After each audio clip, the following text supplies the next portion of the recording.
আচ্ছা, লোয়েস লেন যদি evil Superman হয়ে যায় তাহলে ব্যাপারটা কেমন হবে? আমরা কমিক বুকের পাতা থেকে তুলে আনতে যাচ্ছি এমন কিছু রোমাঞ্চকর গল্প। সো আর কথা না বাড়িয়ে চলুন শুরু করি আজকের ভিডিও। সবকিছু শুরু ডুমসডের সাথে লড়াইয়ের দিন। ক্লার্ক কেন্ট পৃথিবীর সবচেয়ে বড় রক্ষক লড়াই করতে করতে শেষ নিঃশ্বাস ত্যাগ করে লোয়েস লেনের হাতে।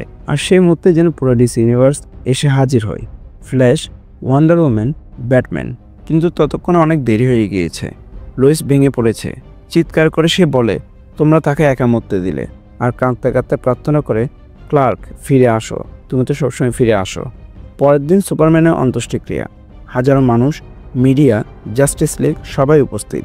কিন্তু লোইস সে কফিনের সামান্য এক ঝলক দেখতে পারে না। চারিদিকে শোক, অথচ লেক্স লুথর ঠোঁটে কৃত্রিম হাসি মেখে এক বিশাল মূর্তি বানিয়ে ফেলেছে, যেন সুপারম্যানকে সে সম্মান জানাচ্ছে। কিন্তু ভেতরে ভেতরে কি, সে তো উদযাপন করছে। মাসের পর মাস লোয়েস হতাশায় ডুবে আছে। পৃথিবী জুড়ে যুদ্ধ, অপরাধ, ক্ষুধা সবকিছু যেন আগুনের মতো ছড়িয়ে পড়েছে।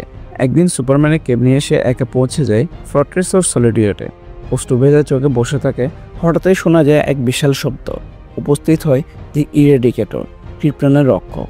সে জানায় সে ক্লার্কের দেহসূর্যের মধ্যে পাঠিয়েছিল শক্তি ফিরিয়ে আনার জন্য, কিন্তু সে দেরি করে ফেলেছে। ইরেডিকেটর নিজের ভিতরে শক্তিতে জ্বলতে শুরু করে।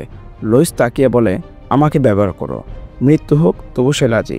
আর সেকেন্ডের মধ্যে লোয়েস লেন রূপান্তরিত হয়ে এক নতুন ক্রিপ্টোনিয়ানে।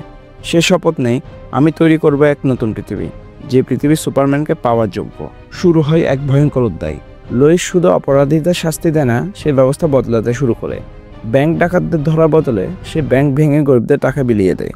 যুদ্ধ থামায়, ক্ষুধার্তদের খাবার দেয়, দুর্নীতিগ্রস্ত সরকার ভেঙে দেয়। সে সব পারমাণবিক অস্ত্র ধ্বংস করে আর তাদের নির্মাতাদের হত্যা করে।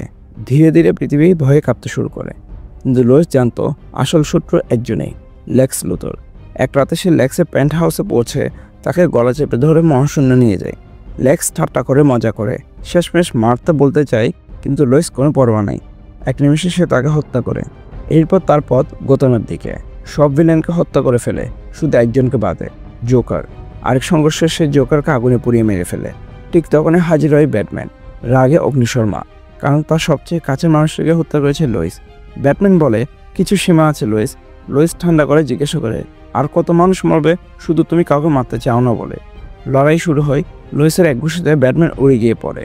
সে যখন ক্রিপ্টোনাইট ব্যবহার করতে যায়, লোয়েস হাত থেকে তা ফেলে দেয়। ব্যাটম্যান বিদ্যুতায়িত করে সামান্য থামতে পারে, কিন্তু লোয়েস থেমে যায় না। সে ফিসফিস করে, তুমি কি জোকারের মতো মরতে চাও? ঠিক আছে, আরও একটা এতিম, কি যায় আসে। অবশেষে লোয়েস ব্যাটম্যানকে হত্যা করে। এরপর সে লক্ষ্য স্থির করে সুপারম্যানের নকলদের দিকে। সুপারবয় নয়, স্টিল নয়, সে খোঁজে হ্যান্ডশোকে। মুখোমুখি সংঘর্ষে হ্যান্ডশোয়ের শক্তির কাছে সুপারবয় আর স্টিল মারা যায়। ক্ষিপ্ত লোয়েস তার সঙ্গে এক ভয়ঙ্কর যুদ্ধ শুরু করে। হঠাৎ এক পরিচিত কণ্ঠস্বর, ধ্বংসস্তূপ থেকে মানুষ বাঁচাচ্ছে সুপারম্যান নিজেই। এরিডিকেটর তাকে লাইফ ম্যাট্রিক্সে রেখেছিল, তাই সে আবার ফিরেছে। লোয়েস ছুটে যায় ক্লার্কের দিকে, কিন্তু মানুষের চোখে ভয় দেখে। ঠিক তখন হ্যান্ডসের হাতে উঠে আসে ক্রিপ্টনের ক্যানন। সে ছুটতে যাচ্ছিল, কিন্তু লোয়েস ঝাঁপিয়ে পড়ে। বিস্ফোরণ, সবখানে ছড়িয়ে যায় ক্রিপ্টোনাইট। আর সে বুঝতে পারে ক্লার্ক আবারও মারা গেছে। পৃথিবী আকাশে একা দাঁড়িয়ে আছে এক নতুন শাসক, লোয়েস লেন। আর এখানে শেষ হয়ে আজকের ভিডিও। এরকম কমিক্সের গল্প কি তোমরা আরও বেশি করে জানতে চাও? যদি চাও তাহলে কমেন্ট করে জানিয়ে দাও। Thanks a lot for watching this. দেখা হবে পরে কোনো ভিডিওতে।